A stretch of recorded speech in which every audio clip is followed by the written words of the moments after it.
আল্লাহ পাক আজকে আপনাকে হয়তো 1 কোটি টাকা দিয়েছেন, কালকে আল্লাহ না করুক 1000 টাকার জন্য মানুষের কাছে হাত পাততে বাধ্য করতে পারেন আল্লাহ পাক। এমনও কিন্তু দিন আসতে পারে, দিন সবার সবসময় সমান থাকে না।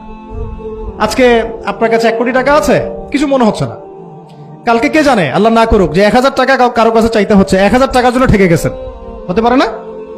রিজিককে মানুষ তাজিম না করলে রিজিক দূরে চলে যায়। দুটো বিষয় খেয়াল রাখবেন, দুটো বিষয়। এক হচ্ছে মাঝে মাঝে মনের মধ্যে কিছু আমল করার ইচ্ছা আসে না?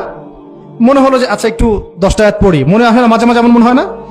ওই সময় এই যে মনের মধ্যে যে এই ইরাদাটা জাগ্রত হওয়া, এটাকে আমরা বলি ওয়ারিদ। অন্য ভাষায় আপনি বলতে পারেন মেহমান। কি বলতে পারেন? এটা আল্লাহর পক্ষ থেকে আপনার কলবের মধ্যে মেহমান হিসেবে এসেছে। এখন আপনি যদি আমলটা করেন, সেই মেহমান বারবার আপনার কলবে আসবে। যদি আপনি ওই সময় আমলটা না করেন, মেহমান চলে যাবে। মেহমান অসম্মানিত হলে পরে আর আসবে না।